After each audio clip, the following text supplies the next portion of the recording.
I pulled up to our childhood home expecting the familiar, a crooked mailbox, the old oak tree, my parents' cars in the driveway.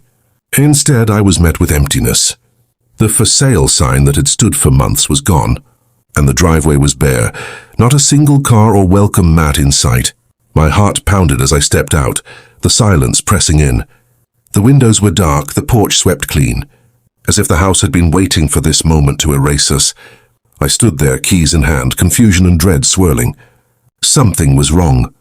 I knew even before I reached for my phone that our family story had just taken a turn I never saw coming. I called my sister the moment I realized what had happened. My voice shook as I demanded answers. She didn't deny it.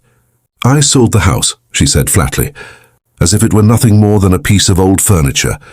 It was time. We couldn't keep holding on forever. I could barely breathe. Without telling us? Without even asking Mom and Dad? My mother's voice cracked in the background, and my father's silence was heavier than any words. My sister tried to justify herself. "I needed the money. I thought it would be easier if I just handled it." Her words stung. The house wasn't just walls and windows. It was birthdays, holidays, the place we all ran to when life got hard. Now it was gone, and so was the trust we'd built over a lifetime. The family, once united by memories, was suddenly divided by betrayal. I hung up, my hands shaking, knowing nothing would ever be the same again. We walked through the empty house in silence, each step echoing with memories. The living room, once filled with laughter and arguments, was bare except for the sunlight streaming through dusty windows.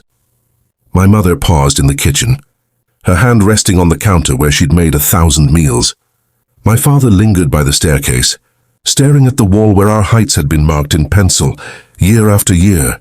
Every room was a reminder of what we'd lost, not just a house, but the place where our family had become itself. The grief was sharp, unexpected, and deeper than I could have imagined. As we closed the door behind us, I realized we weren't just leaving a building. We were saying goodbye to an era, to the safety and belonging that only a true home can give. On moving day, as we loaded the last box into the car, a sleek sedan pulled into the empty driveway. We watched, tense and exhausted, as the new owner stepped out. For a moment, none of us spoke. Then my mother gasped. It was Mrs. Carter, our old neighbor from years ago, the woman who'd moved away after her husband died.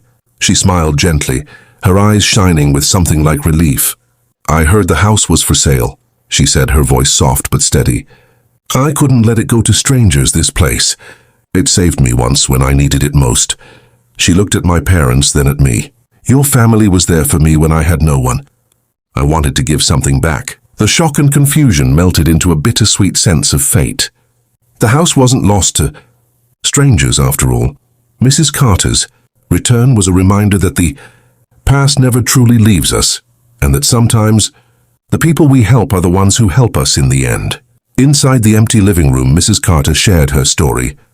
She spoke of the years she'd spent alone after her husband's death, how our family's kindness had helped her through the darkest days. "This house was my safe place too," she said, her voice trembling.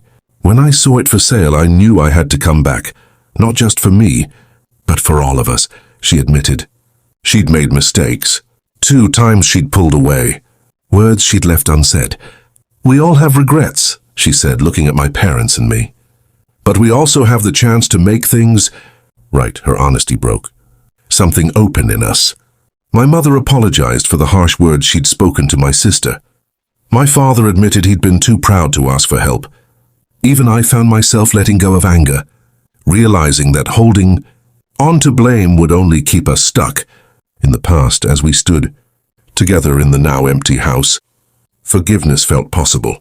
Mrs. Carter's return was more than a twist of fate. It was a second chance for all of us to heal, to remember, and to move forward with open hearts. If this story struck a chord, remember, betrayal can break us, but truth is what puts us back together. Sometimes the hardest goodbyes lead to the most unexpected new beginnings. Don't let secrets or pride keep you from the people and places that matter most. Choose honesty, even when it hurts, and let forgiveness open the door to healing. If you believe in the power of truth and the hope of second chances, please subscribe, like, and share. Your support keeps these stories alive and reminds us all that every ending can be the start of something better. A month after the sale, Mrs. Carter invited us back to the house for tea. Walking through the familiar rooms, we found new photos on the walls, her family and ours side by side. Laughter echoed in the kitchen as old memories mixed with new ones. For the first time, it felt less like a loss and more like a legacy, proof that home is not just a place, but the love we leave behind before leaving for good. We planted a small rose bush in the backyard with Mrs. Carter. Each of us placed a note with a favorite memory beneath the roots. As we watered the soil together, I realized we weren't just saying goodbye, we were planting hope for the future. The garden became a living reminder that even after loss, something beautiful can grow. Connecting our family's past to whatever comes next. Before we left, we took one last photo on the porch, smiles through tears, arms around each other. It captured not just goodbye, but the promise of new beginnings together. As we locked the door for the last time, Mrs. Carter pressed the old house key into my hand. "For luck," she said. I realized some doors never truly close forever. A week later, a letter arrived from Mrs. Carter. Inside, she thanked us for the memories and promised to care for the house as her own. Her words brought comfort, reminding us that kindness can turn endings into gentle new beginnings.